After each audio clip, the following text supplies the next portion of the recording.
Okay. Now, in today's video, we are going to be reacting to every possible ending for the Man in the Circus.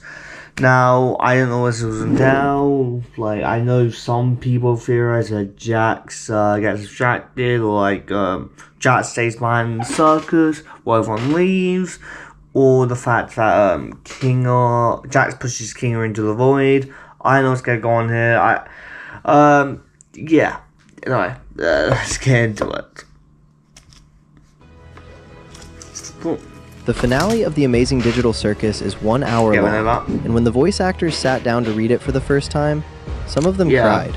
Gooseworks told the fandom to be ready. Some of them crying could mean anything. It could be a happy ending, sad ending, mediocre ending, or it could just mean the fact that the show they enjoying to record voice lines for, or have been enjoying, is ending. You know what I mean? Because this one's a bit heavy. It could be anything, nobody knows how this ends. But after 8 episodes of setup, hints, inspiration from other shows, and even a few clues from Gooseworks, there are already some solid theories about where this story is going. From nobody leaves, to everyone leaves except one, from the cast's real bodies being already dead, to a twist that changes the entire show. I can see someone having to stay behind. Maybe they have to imagine, a way to leave, but someone has to stay behind for that imaginary door to stay open or something like that. And in 2, maybe Jax will stay behind, makes the most sense realistically. Or it could easily make sense, it also has sense to make Pomley stay behind, as Pomley wants to obviously help everyone, it seems, or stuff like that. Of course she would want to leave herself, but you know. Here's every possible ending for The Amazing Digital Circus. Yeah, that's what you guys want. Gooseworks said the message of the show is, there is meaning in a stagnant life. The circus is destroyed, Kane is dead, there's no adventure runner, no AI keeping things together, and there's no exit. The cast sits in the ruins for days. I do know I think some people think someone else is just gonna take on the role of the new ringmaster, for example. Bubble's gone, so he can't. For example, maybe Pomley becomes a ringmaster. Also, that isn't a you, I think, where Pomley is literally merged with Kane or something. So it might be something like that. Or maybe weeks, and slowly realizes that this is where they live now, and that nothing is coming to save them. Instead of falling apart, they start rebuilding something on their own terms, without anyone forcing adventures on them every morning. They stop looking for a door that was never real, and start building a life in the place they once hated. It ends with them choosing to stay. Gooseworks said the ending would be bittersweet, and that actually makes sense.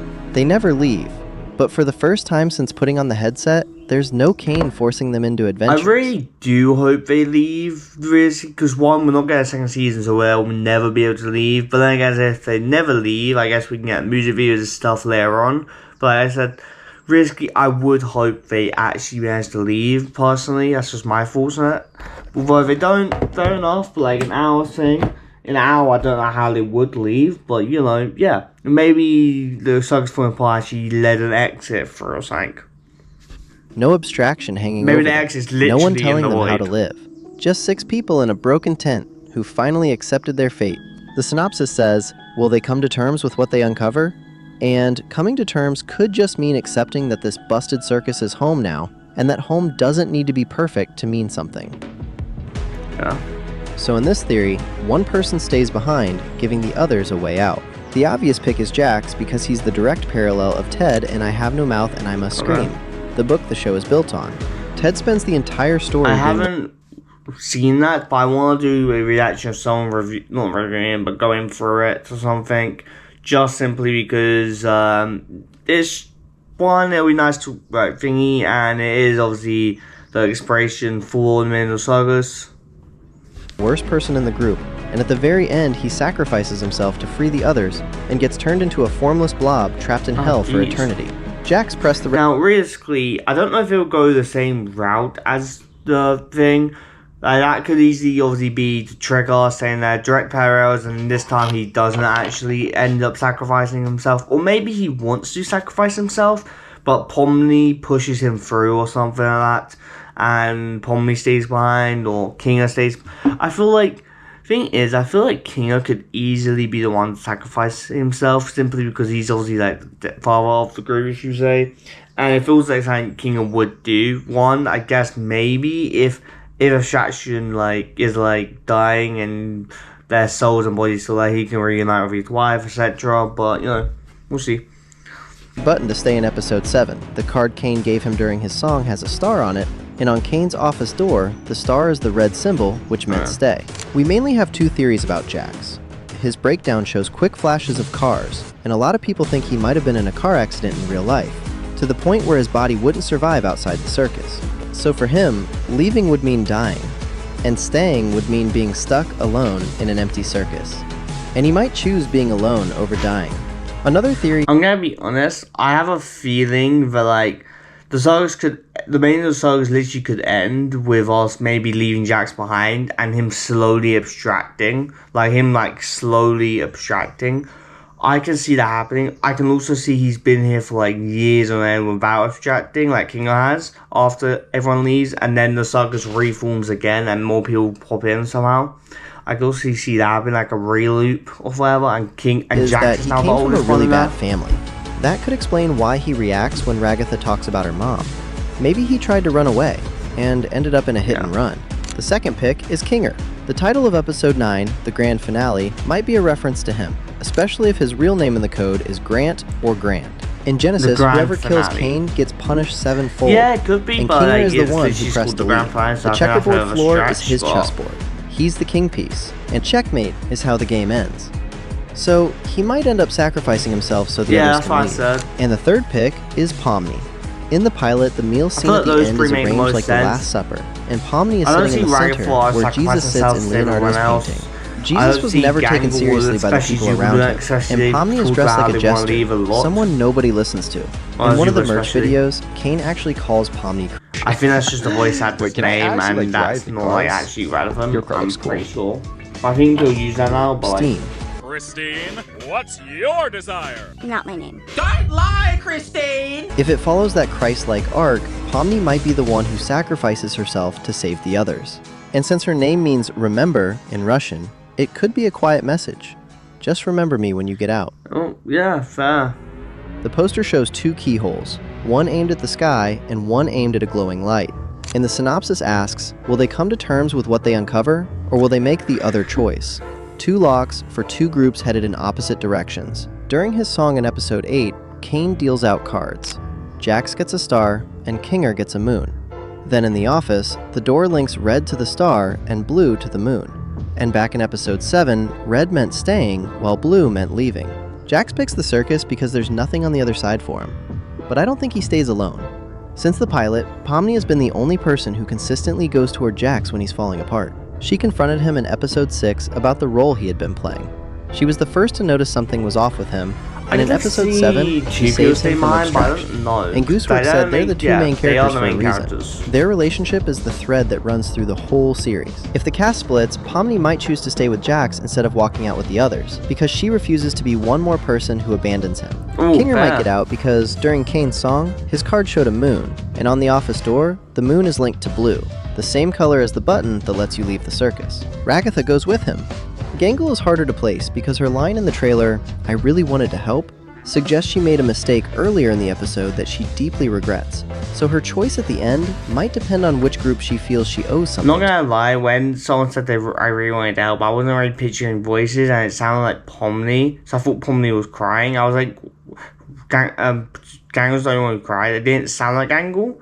Unless I'm misremembering, it didn't sound like Gangle. I thought it was Pomni. Well, I guess so, well. Because you can hear the crying, but I'm like, that's Pomni crying. It sounds like, I swear. I was probably tired or sleepy. I haven't really And Zugel's decision comes down to one person, Gangle. Yeah, Kinger I've seen this theory a lot, so my theory and the timeline of the show sits in 2017. That's a 23-year gap. The human body gives out after roughly 3 days without water and about a month without food. Queenie and Scratch and the rest of the original group went the same way. By the time Pomni arrives in 2017, everyone in the simulation is tied to a body. Yeah, but realistically, we have people in comas who are still alive, I'm pretty sure, right? Like, if you're in a coma that's still alive, I'm pretty sure you can still, digest food into your, bloodstreams or something like that. I'm not, doctor or anything. I think you can. But you can definitely get yourself food without, obviously, them being awake, etc. So that's probably what's happening there in the hospital. Maybe they think they're in comas, etc., and are doing the same thing they would do for coma patients. side that died years earlier. Ragatha connected in 2008, which puts her at 9 years gone. Jax and Zubul at several years minimum, and Kinger at more than 2 decades. Even if life support kept their bodies intact, the world moved on. Their jobs were replaced, apartments filled, and the people who missed them eventually stopped.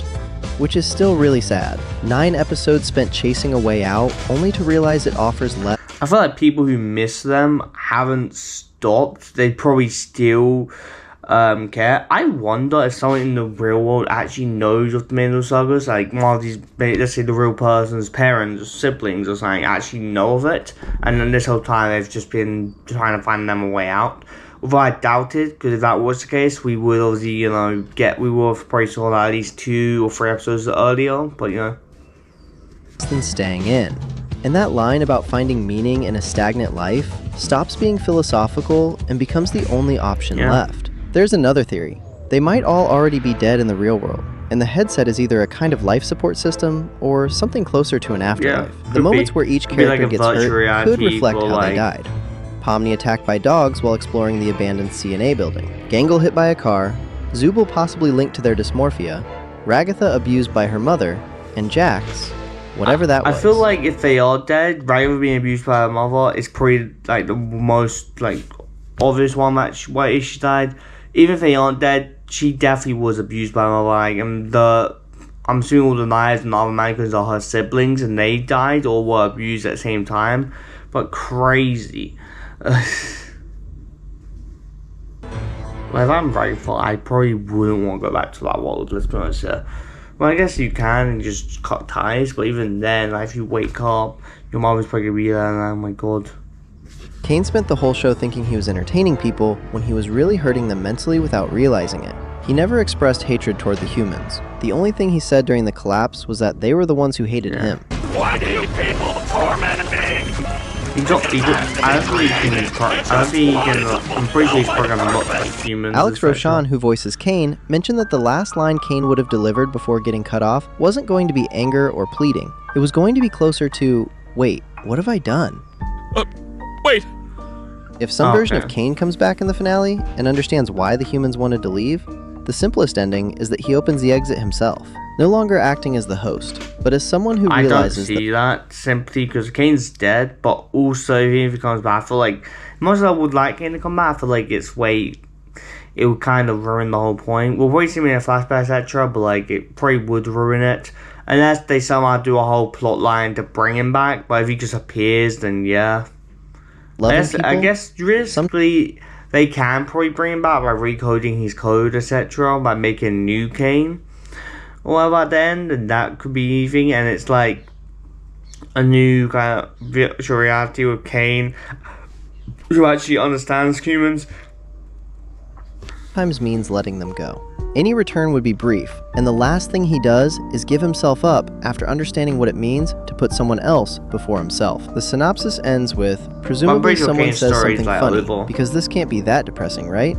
And if Kane shows up one last time just to hold the door open, that would be the only warm moment in an otherwise brutal finale. So maybe Kane is the one who says something funny at the end. Gooseworks said on Tumblr that Kane and Bubble were deleted, but she's lied before to keep things a surprise, so it might not be true. And yeah, that's the thing with Gooseworks, they lie all the time, so it's kind of hard to know if they're telling the truth or lying. Honestly, completely hard. I believe it just because I don't want to get my hopes up, but also at the same time keep your mind open-minded so they do return, etc. They've lied a couple times and all that. After Kane gets deleted, you can still see a bubble in the background. No teeth, etc. Same thing in the episode 9 trailer. There's a bubble in the circus I think it's just staying there, or the virus is taking Kane over. ran the cellar and locked the abstracted down there, but now he's gone. Which means Queenie, Kaufmo, Scratch, Ribbit, and the want to see that. I've seen that also. The episode 9 poster shows cube shapes with checkerboard patterns cracking open. And behind those cracks, you can see eyes, just like the abstracted ones, pushing outward. With Kane's system gone, the abstracted could get out, and that leads to 2 paths. Either they flood the place like a wave with no control and become the final threat, or it turns out they can be brought back and the damage can be reversed. I'm pretty sure Gooseworks said you can't bring them back, but like I said, they have lied before, so think what you want, but I don't think they would be able to be brought back simply because they would make no mistakes if the distractions was just able to be undone like that. Episode 8 I'm assuming terminal if you get shows distracted, maybe you go brain dead in real life or something like that. Something on the lines. a folder called C&A Neural Scans, marked as obsolete, which means outdated, not deleted. If those files still hold intact copies of the Domino's price slice. A I am bargain hungry, so whichever this way makes you me more slice it. hungry. I'm recording this and I'm gonna go make something to eat. lines that got abstracted, then someone with the right access could pull them back. Kinger is the only cast member who understands how to operate that machine, and if he recovers it from the void and manages to reconstruct Queenie from a scan after living 23 years believing she was permanently I gone, can see the fact maybe they don't undo the abstractions, but if they stay there and they're able, or like for example, Kinger stays as Circus by himself, but reprograms like an NPC to have all Queenie's like memories and all emotions and all of that somehow, that would be sick. Like, it's literally Queenie, but like she's not technically real, but she's an NPC, but she has all of what Queenie is. Yeah. that one scene alone is enough to explain why the actors were in tears during the table read. Jax becomes the villain, which is a likely Kinger said in thing. episode 8 that every player in the circus has the same powers as Kane. They just need to focus really hard to use them. And Kinger could make healing butterflies without even trying. In the episode 9 thumbnail, Jax is colored in blue and red, the same colors as Kane, hinting he might take his place as the ringmaster. And in the trailer, he looks like he's going at Kinger for killing Kane. Now we have nothing. If Jax loses it and gets the powers before anyone else in the group, he could just take Kane's place and start running the circus himself, locking everyone in and making Don't the you rules. get powers Not because he from wants to be in that, yeah. charge, but because everybody he ever cared about left him. Ribbit and Kaufmo abstracted, and he can't sit through that happening again with Pomni and the rest of them. So he does what Kane did, but Kane did it because he didn't understand humans, while Jax does it because he has no one left outside the circus and doesn't want to be abandoned again. They might have to go inside his head and go through his memories to understand why he turned on them, which fits with the poster I showing would really, now that I'm thinking about it, them going inside, somehow getting inside Jax's memories, that's probably how we get a bunch of flashbacks and all that. I would really like that. But then we go see the characters. Obviously, it doesn't excuse his behavior and all that, but we can see the characters go through his memories and see what the way he acts and the why he acts and all of that. Even the point of him being close to abstraction stuff, I actually don't mind that them going through his memories. But obviously, it won't be probably that long of a thing. Maybe it won't be a bit, like 10 minutes, 20 minutes. Afterwards, an hour finale. But then again, I don't know what else they'll be doing for an hour in the circus. everyone inside giant Jax heads. And once they see what he's been carrying, he drops the act and lets them go. The Rose Diamond twist. Gooseworks said she had a twist planned, like Oh. Rose Diamond from Steven Universe. It's a moment in Steven Universe where one reveal changes everything about the show. It I makes you watched look it a at long every time. scene you watched before in a completely different way. The synopsis says they discover the truth about the digital circus and its history. But that word truth might actually matter a lot in a show where the creator misleads on purpose. Gooseworks said there would be Now, I'm no gonna more be honest, songs. by the way, Steven Universe songs absolutely slap. I'm pretty sure most of Steven Universe songs are so good. That's just so good. I haven't listened to them in a while, but like most of the Steven Universe songs are so good. Even Then like episode 8 recovers of had them. one. She said Bubble died, yet bubbles show up in the trailer. Every time people think they understand where the story is going, it turns. So the final twist could be the biggest one. And she described episode 9 as what? Could just be just what happened or what is this final. All things considered, that is every possible ending in the amazing digital circus.